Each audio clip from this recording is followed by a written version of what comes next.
Bonjour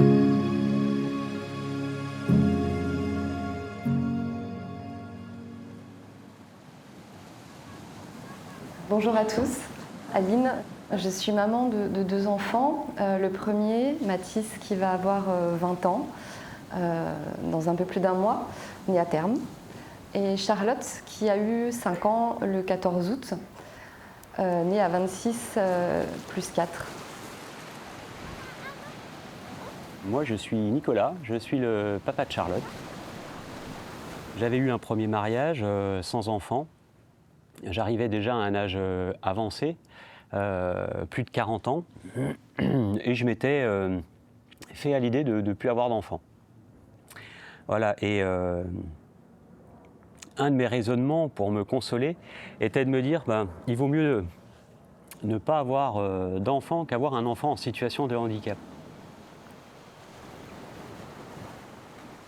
Lorsque j'ai rencontré Aline, ça a tout de suite matché. On s'est tout de suite senti très bien ensemble, avec une vraie volonté de construire quelque chose. Avoir un enfant ensemble allait nous permettre de concrétiser notre amour.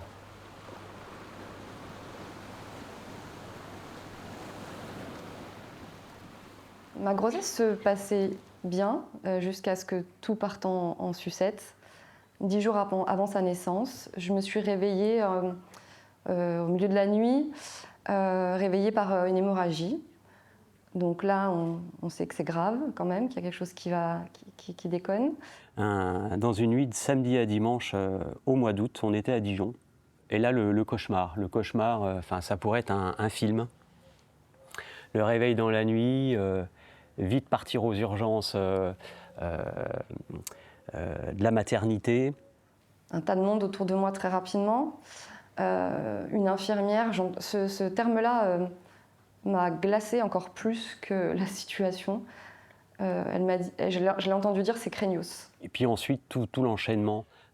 Le sauvetage pour pas qu'Aline accouche, la dizaine de jours alités de combats, de véritables combats pour que Charlotte ne sorte pas, ou sorte en tout cas le plus tard possible. Donc on savait quand même que l'accouchement allait quand même arriver de manière assez plus ou moins rapide. On était prêts à partir au combat, ce nouveau combat-là. Donc on m'emmène au bloc et je ne sais pas, peut-être très rapidement, au bout de 2 minutes, on entend code rouge. Le papa, vous faites un bisou à maman, on vous demande on va vous faire sortir. Madame, il faut qu'on fasse sortir Charlotte, enfin votre fille. Tous les éléments pour avoir un scénario le plus hard possible. Et je la rencontrerai physiquement pour la première fois 24 heures plus tard. Donc j'avais peur en fait de la voir et de ne pas l'aimer. Et ça, c'est juste insoutenable en fait comme sentiment de se dire est-ce que je vais être capable d'aimer ce bébé qui ne ressemble pas à un bébé, qui ressemble à un oisillon qui serait tombé de son nid trop tôt.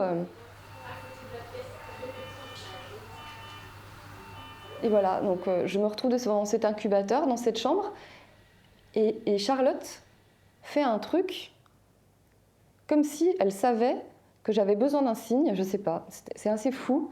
Elle a fait 3 petits mouvements avec ses pieds, et ces 3 petits mouvements, c'est des petits mouvements que je sentais, je les ai reconnus dans mon ventre, elle faisait la même chose.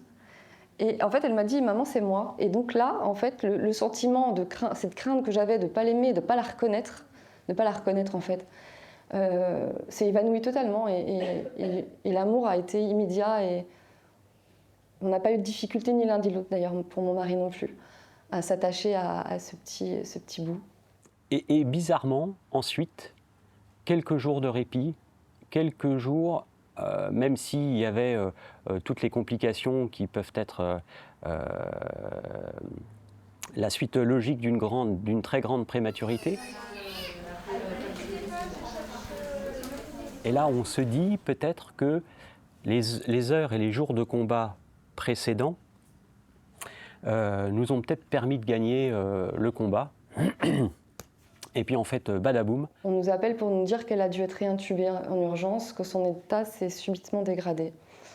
On n'en sait pas plus, on rapplique ventre à terre. Charlotte fait une tamponnade, un arrêt cardiaque. Il y a, je sais pas, 10 personnes dans la chambre et on la voit en train de recevoir un massage cardiaque.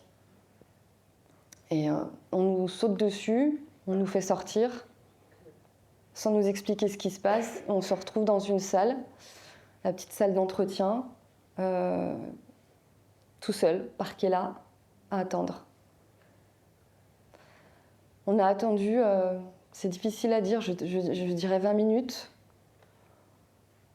Et au bout de 20 minutes, on a une interne, une toute jeune interne, c'était son deuxième internat, je crois, de mémoire, qui vient nous voir et qui vient nous annoncer ce qui s'est passé.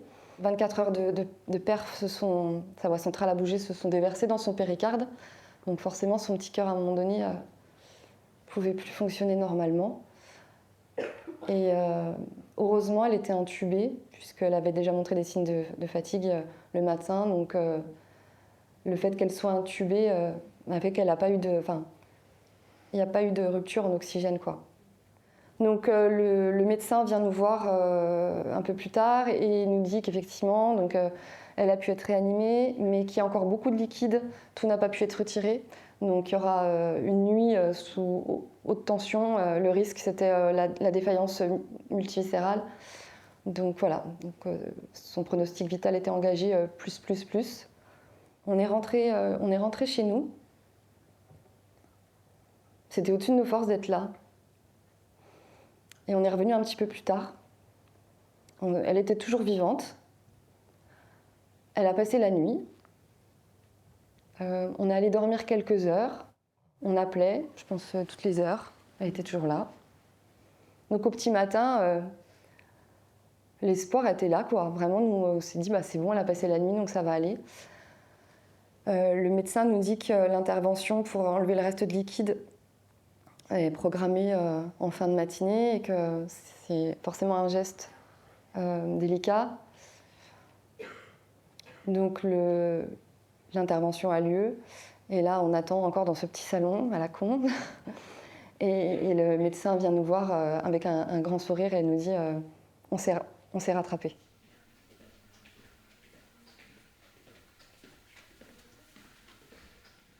Voilà, donc là on s'est dit c'est bon quoi, hein, le pire est derrière, maintenant ça va aller. Charlotte est extubée le lendemain et le surlendemain, elle est réintubée pour une troisième fois, puisque cette fois ce sont ses poumons qui se sont mis à montrer des signes de fatigue. Là on était parti pour des semaines d'attente. 2 semaines de sentiments vraiment d'inutilité, mais totale.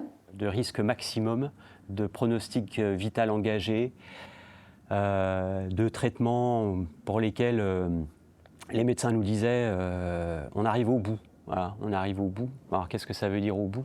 On le sait tous, mais personne ne le dit. Tu vois ta fille respirer, mais qui ne respire plus en fait, hein, une oxygénation du sang externe, donc sa cage thoracique ne se soulève plus. Voilà. Elle ne respire plus. Elle a un rythme cardiaque, elle est oxygénée, mais elle ne respire plus. Par miracle, un jour, 2 semaines plus tard, dans la nuit, on appelait comme tout le temps. Chaque fois que je tirais mon lait, toutes les 3 heures, hop, on appelait.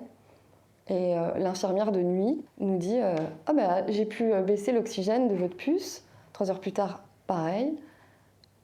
On arrive au petit matin, elle était plus qu'à 40%, je crois, d'oxygène.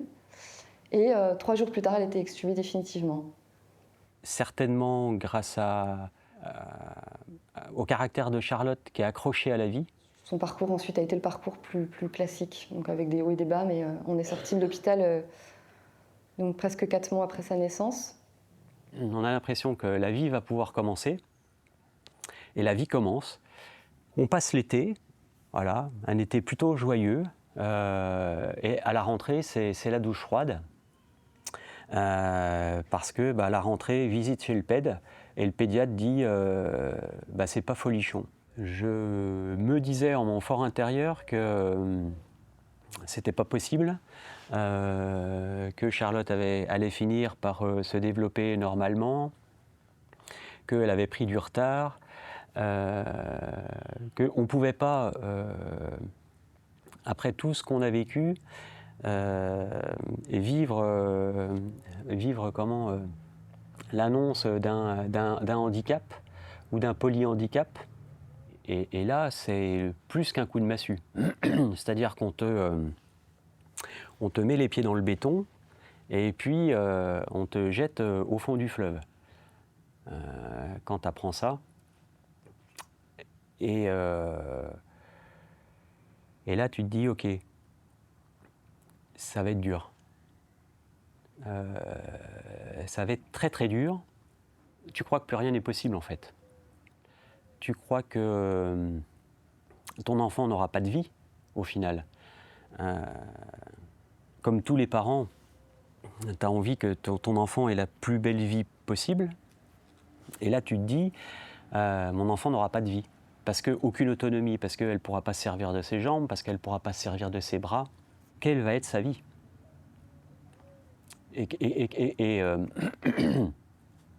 Tant qu'on est là, ça va. Mais demain, si demain on n'est plus là et demain sera un jour certain, comment fera-t-elle? Et tu te dis que c'est fini au global. Et que la meilleure solution, c'est peut-être d'en finir, que tout le monde en finisse, pour arrêter les souffrances. Et ça dure une période, je pense, qui est différente selon chacun, que moi je compte en années. Ça va mettre 2 ou 3 ans, mais ça aurait pu mettre 10 ans, 15 ans.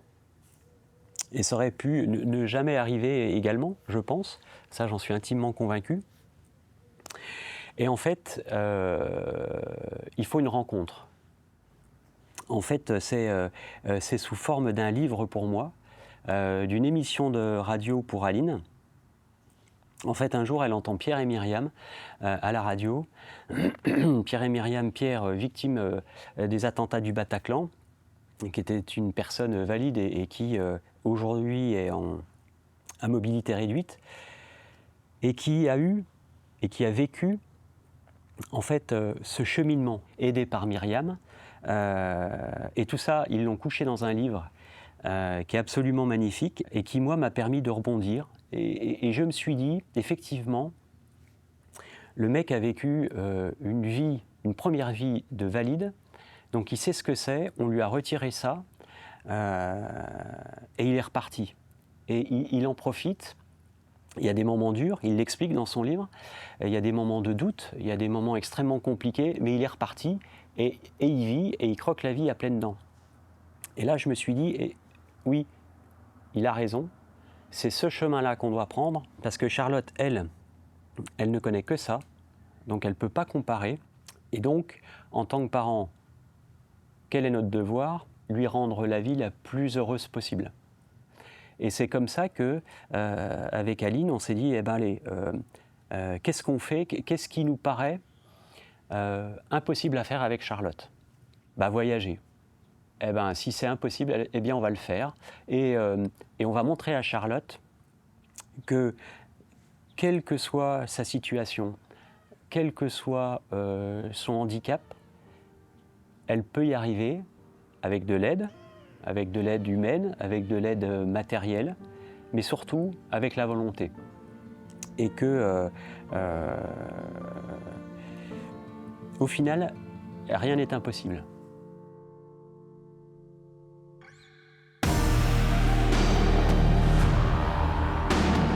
Et c'est comme ça qu'on a monté ce projet de faire notre tour de l'Adriatique en visitant l'Italie, la Slovénie, la Croatie et le Monténégro.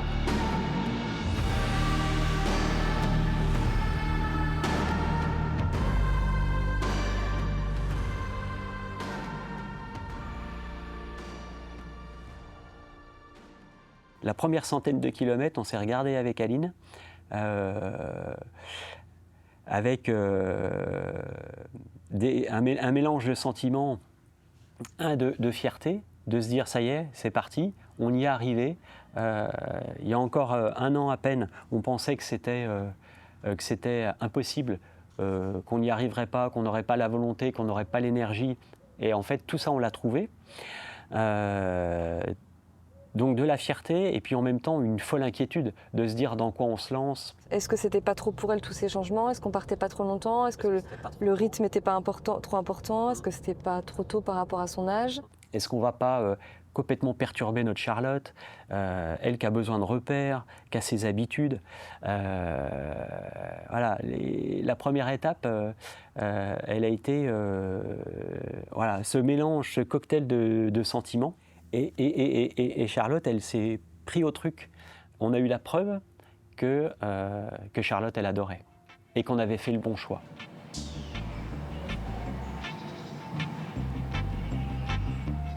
Et donc c'était parti pour des découvertes incroyables.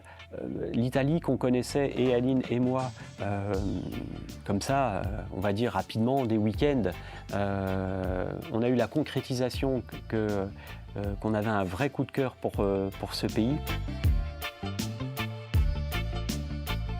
On a fait une étape qui était chère à notre cœur, puisque c'était une étape à Venise. Que Venise, c'est une ville qui est juste magnifique, qui compte beaucoup pour Aline et moi. Et on avait hâte de la faire découvrir à notre Charlotte. Ah! L'arrivée à Venise, nous, la grande claque, parce qu'on connaissait l'importance. T'as vu? On arrive, c'est les bateaux. Je pleure déjà!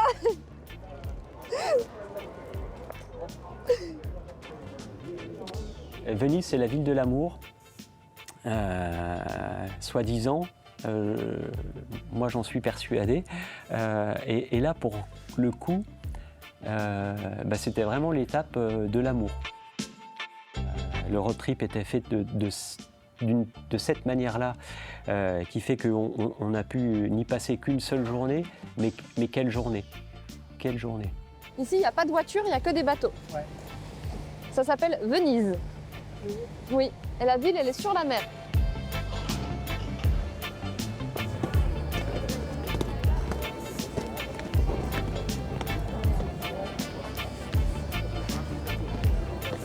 Et en plus, on a eu la chance de pouvoir faire cette étape avec Julie.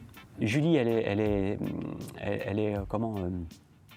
tient une place toute particulière. Parce que à l'origine, elle n'est pas de notre famille, mais elle l'est devenue. C'est une rencontre extraordinaire. On cherchait une nounou.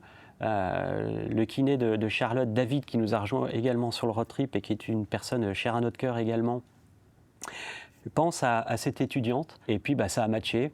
Une rencontre incroyable. Une rencontre d'une vie. Bisous. Moi, je dirais que c'est une relation à double sens. Peut-être que j'ai été une chance pour eux parce que ça leur a permis de prendre du temps aussi un peu pour eux au début. Et de par la relation que j'ai nouée avec Charlotte, c'est quand même un plus, eux, je pense, dans leur quotidien. Mais en tout cas, pour moi, Charlotte aussi, ça a été une grosse révélation. Elle m'a appris énormément de choses et c'est une petite fille qui a un petit rayon de soleil, donc franchement, elle est rentrée dans ma vie autant que je suis rentrée dans la sienne. Je pense que Charlotte a apporté énormément à Julie, et Julie lui apporte le quintuple de par sa présence, de par son énergie, de par son accueil, de par son amour. Charlotte, je sais que c'est une petite fille c'est une petite fille et ce sera une grande et une femme qui sera toujours heureuse parce que ses parents, comme tu dis, ils ont une force, ils ont développé une force avec elle qui est incroyable et ils seraient prêts, je pense, à soulever des montagnes pour la rendre heureuse et lui faire découvrir un maximum de choses. Après, forcément, le handicap, il est là, il fait que c'est plus compliqué. Mais j'ai envie de dire, moi, Charlotte, les difficultés, elles sont là, c'est sûr, mais il faut la prendre comme elle est. Et c'est sûr qu'à l'avenir, ce sera moins facile. Mais pour moi, elle sera toujours heureuse parce qu'elle est bien entourée. et que tout le monde autour d'elle donne tout pour qu'elle le soit.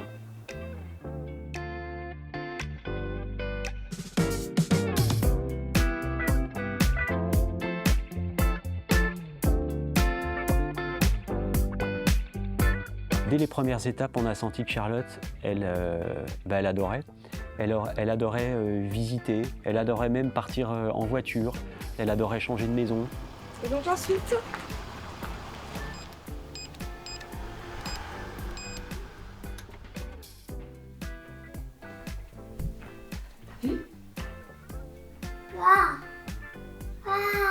c'est beau, hein? Elle adorait admirer tout ce qu'elle voyait, même si c'était sous la pluie. On a vu des endroits magnifiques, sous le soleil, sous la pluie, sous la neige. Bon, on va se mettre sur Snow, hein, les amis. Ouais, tu peux, ouais. Après Venise, il y a eu également des étapes fortes, très très fortes. Je parlais de David, David son kiné, qui nous a rejoints sur une étape en Slovénie. Salut. Oh là là là là. Ça va? Elle te déborde des yeux. Elle te déborde des yeux. Ça fait plaisir de te voir là. David, c'est quelqu'un qui est toujours qui est impliqué physiquement, voilà, qui fait du crossfit, qui est hyper sportif, qui est tout le temps dans l'engagement. Et donc, on avait prévu une rando avec David et son épouse Nolwenn. Et donc, Charlotte, elle est dans un chariot tulle qui est adapté, qu'on a fait adapter. Pour que ça emmène des pierres comme ça va être dur. Hein. Bah, je vais le tenter, hein. Avec le tulle. Ah, avec le tulle? Qui lui permet d'être installé confortablement, mais c'est un chariot pour faire de la balade en forêt, quoi. Hein. C'est pas fait pour faire de l'alpinisme. Nolwenn, t'es d'un côté, moi de l'autre. Je mets les parapluies. Attention, t'as De toute façon, on n'a pas loupé une bifurcation, là. Il n'y avait rien. Ah hein. ouais, non. Il n'y a rien d'autre. Hein. Parce que là, c'est des Ouais. grosses pierres. Ouais. Allez, arrête de râler. On s'est retrouvés embarqués donc avec Nolwenn et David dans un espèce de torrent à sec où on est parti bille en tête. Il fallait enjamber des rochers et on y allait et sans réfléchir. Attends, on essaye de porter. On essaye. Tiens là, David. Ok. 1, 2, 3. On en a bavé, ça c'est sûr. Une petite pause. Ça va, t'es pas trop fatiguée, Charlotte? Il faudrait quand même aller. Checker que c'est bien là? Mais on était sûr d'aller tout en haut, comme dirait Charlotte, et on est allé tout en haut pour choper la plus belle vue sur le lac de Bled, de Bwinj, pardon. Bravo! Bravo l'équipe!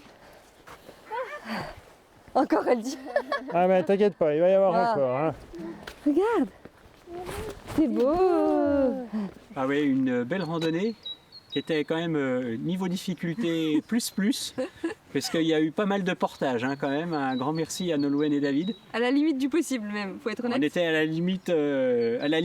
Mais la vue au-dessus Non. a coupé Ouais. le souffle, donc on est vraiment Le jeu en content, valait quoi. la chandelle parce que la vue en haut était extraordinaire. Et comme dit David, à mon avis, à son avis, et on est d'accord avec lui, il y a très peu d'enfants dans la situation de Charlotte qui sont montés là-haut. Ouais. Voilà, donc rien que ça, c'est déjà une immense victoire. Et ça, eh ben, c'est l'illustration parfaite du thème du road trip. C'est montrer à Charlotte que malgré le fait qu'elle soit en situation de handicap, on peut aller partout ou quasiment partout. Et on a monté des clochers avec des marches en bois, des marches en béton, des marches en pierre, mais on y arrivait, on arrivait tout au-dessus. C'est beau? T'as vu? On est tout en haut. Et pareil, dans cette idée d'aller toujours en haut, on a fait une randonnée, pareil en Slovénie, une belle randonnée de 3 heures au milieu de la neige, mais par un temps magnifique. Une montée assez dure, mais une plénitude. Arriver dans ce village où on se dit que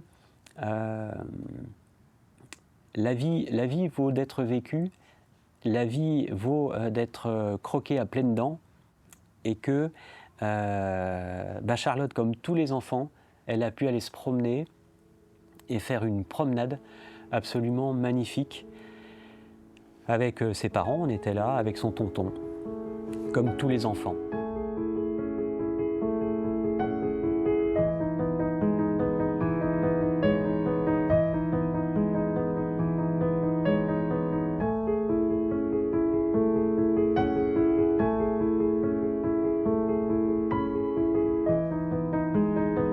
On monte tout en haut là? Tu veux aller tout en haut? Oui? Ouais. Allez, c'est parti, t'es prête? 1, 2, 3, go. Allez. Alors moi je suis Isabelle, Nana. Nana pour Charlotte.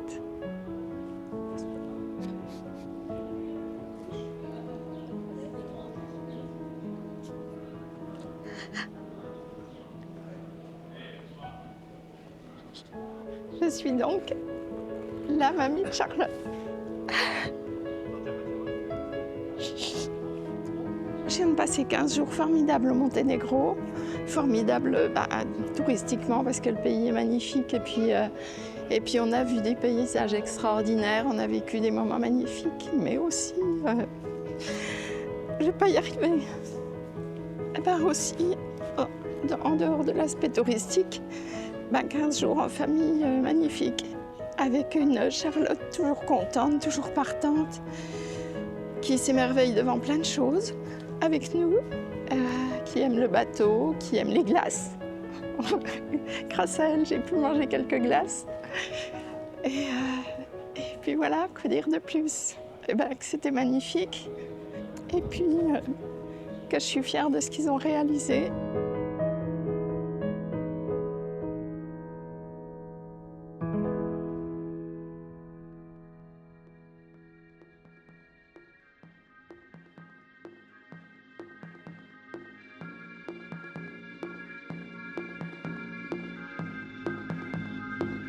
On est resté combien de dodo ici?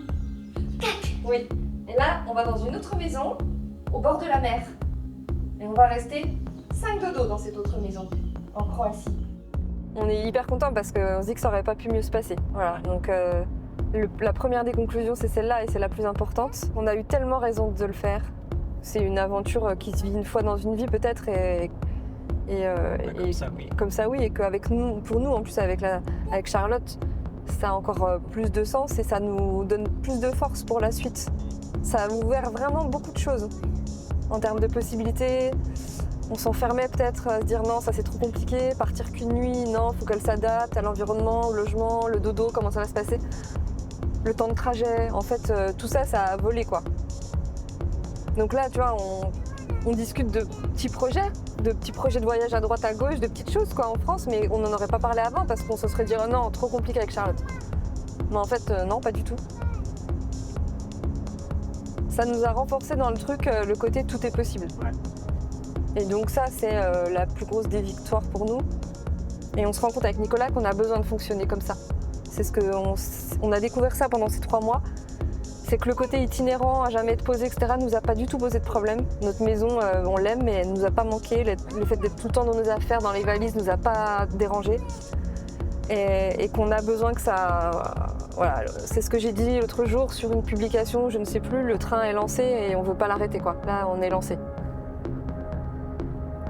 Et il n'y a pas grand-chose qui nous arrêtera, je pense. On va continuer d'en profiter et puis on va continuer de faire vivre à Charlotte un maximum d'aventures. Ouais. Pour continuer de lui prouver que malgré le handicap, elle peut vivre comme tout le monde. Et peut-être même encore plus fort.